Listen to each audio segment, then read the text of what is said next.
We have a 3D image of, I'm not sure what it is, but I know it's the face. This is representing an oral cancer, so a cancer that starts at the lining of the mouth. Wow. And as these things grow and progress in stage, they start to invade the nearby structures, and often the jawbone is involved.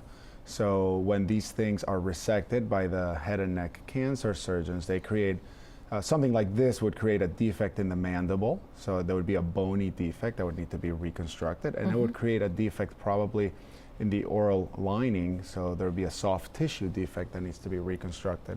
So for something like this, we would do one of those free flaps that we spoke about before, where we're moving tissue from one part of the body to another. The typical reconstruction for something like this would be to use the fibula, which is the one, there are two bones in your lower leg. There's a big one and a small one. And we would take the small one with some skin, and we would transplant it onto the jaw, and we would fashion a jawbone out of that bone, usually pre-planned with computerized technology and CAD/CAM and really sophisticated reconstructions we can do these days. So you actually take it from the person's? Yeah, from the person's same leg.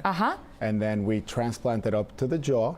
And before we do that, we have typically have pre-planned cutting guides that we design out of the CT scans. Wow. So that we can make very precise cuts on that bone and shape it like the jaw.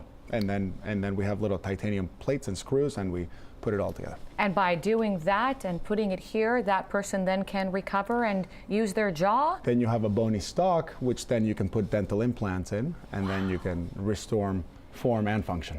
And what's it like for, I'm not sure, you know, obviously you don't know personally, but for that individual to start eating again, chewing? It's a long process. It's a long process. It's a long process of many, many, many months on very soft diets. Very soft diet. But it's a process that enables them to function again. Absolutely. Which is what we want. That's fantastic.